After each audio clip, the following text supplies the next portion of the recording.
Hey, what's going on, guys? This is Cole with M5X Mechanics, and today we're working on a GS350. I know these are pretty popular and sought after cars, so I figured getting some information on this would help some people out. This is a 2011 with the 3.5 liter, and this one is an all-wheel drive. Doesn't really matter because the job we're doing today is a alternator. So customer came in, they said, hey, steering started going out, lights started coming on the dash, next thing you know, car was dead. Brought it in, checked the battery voltage was low, got a new battery, put it in there, rechecked the voltage with the car running, and it was still low, telling me the alternator was not charging. So here we go, we got access to the alternator. All I did was take off all the plastic panels. This is pretty self-explanatory, pull them up, or either they got clips. I'm not gonna go over it. And yeah, that gives us access to the alternator, which is going to be right here underneath the driver's side valve cover. Looks like it potentially got some oil leaked on it. Don't know if that caused the failure, but just showing you guys. And yeah, make sure to disconnect the battery or get the battery out of there when you are doing work on electrical stuff. And first things first I'm gonna do is get the belt off and then see what else we need to do. Doesn't look too involved, but this isn't the first time doing it, so bear with me. All right, guys, this is not necessary, but first thing that I did was went ahead and sprayed compressed air, blow any dirt and debris out of there. Second thing is we're gonna need to go on our tensioner, which is this middle one in between the water pump and the crank right there. And we're gonna go lefty-loosey with a 14 millimeter. And you can see right there that releases the tension off the belt. So that's gonna be the first thing that we're gonna do right there. I'm gonna do it off camera, but I did just wanna show you guys the process. So we do have the belts off. We don't have it completely removed because we don't wanna forget the routing. It just makes it easier. Once the belt's off, like I said, the alternator's right here. I can already see there's gonna be one bolt right there where my finger's pointing, and then there's gonna be another one down here where my finger's pointing. And then it looks like we'll need to remove this pulley as well, because it looks like it's blocking the alternator. So if I'm correct, we got a 14 millimeter on the bottom, a 14 millimeter on the pulley, and then a 14 millimeter on the alternator itself as well. Did get our pulley out. Again, this is a 14 millimeter. The top alternator bolt, this is the one that goes through there. And then our bottom one is also loose, so we can go ahead and pull that. And I don't know where that just went. We'll find that in a second.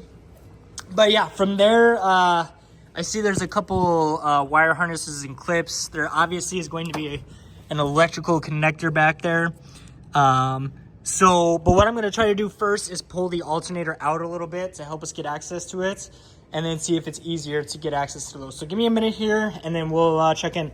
All right, so I thought I would be able to move the alternator a little bit to get access and more room to the electric connections, but unfortunately it's not the case. So I do want to show you that I did go in here and I unplugged the alternator connection. Simple, there's a tab where my thumb is at, right there. Press that tab and it will pop up. And then the main battery terminal thing going to the alternator down there is held on by a 10 millimeter where my finger's pointing. So you just need an extension that long with the 10 millimeter and you'll be able to get that off. So yeah, I just want to show you that real quick because I still am struggling. I'm finding that the alternator is a lot tighter to the frame than I was expecting. Hopefully I don't need to undo the motor mount and jack it up a little bit, but we might have to do that. So just wanted to show you the step that I'm on, and did want to show you that I did disconnect the connectors first. All right, guys, and just like that, the alternator is on its way out. You can see it right there. So I struggled for a little bit because there is a hidden bolt that I will show you once I get this out. I did just want to show you the way that I'm pulling it out here. I'm gonna need both hands to pull it out, so give me a second and then we'll explain. All right, so now that we got it on the table, I can give you a better idea of what's involved. So obviously you guys already know 14 millimeter on the top bolt, 14 millimeter on the bottom bolt, 14 millimeter on that pulley. Now the reason why I was struggling to get it out, and then lastly finish off the plug right there, and then the 10 millimeter bolt for the actual power wire. The reason why I couldn't get it out is because there's a hidden bolt that goes to a stud back there, and it's held on by a 12 millimeter bolt. So that stud is actually going to be right above the AC compressor. If we're looking in, let me get some light for us real quick. Looking down from this way at the AC compressor, you're gonna see that stud right there. Let me zoom in on it. right there, and there's going to be a 12 millimeter bolt. Now, it's not really easy to access, but I actually went through. If you look down right here, you can see the top of it. Maybe not on camera, but that's how I got to it. Again, here's the plug and the power wire for our alternator.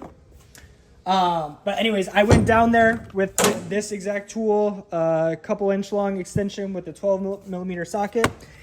Go down in there, get on the alternator stud. Sorry, I know this is zoomed in a little bit. There we go. Go in there just like this, and you should be able to get to it. And that's the last bolt you need to remove. Honestly, once the new alternator comes in, I'm not even going to put that bolt in. It shouldn't need it. But yeah, there you are, guys. That's how you remove the alternator on a Lexus 2011 Lexus GS350. I might record a little bit of the reinstall, but we'll see. All right, so we're wrapping up the Lexus. We did go ahead. We got the new alternator in there. We do have it started. I do just want to show you guys a quick little tip here. When you're getting that 10 mil on there on the main power supply, it can be kind of hard. So what I like to do is get yourself a nice strong magnet so that you can go down there and get it started, spin it on without having any issues.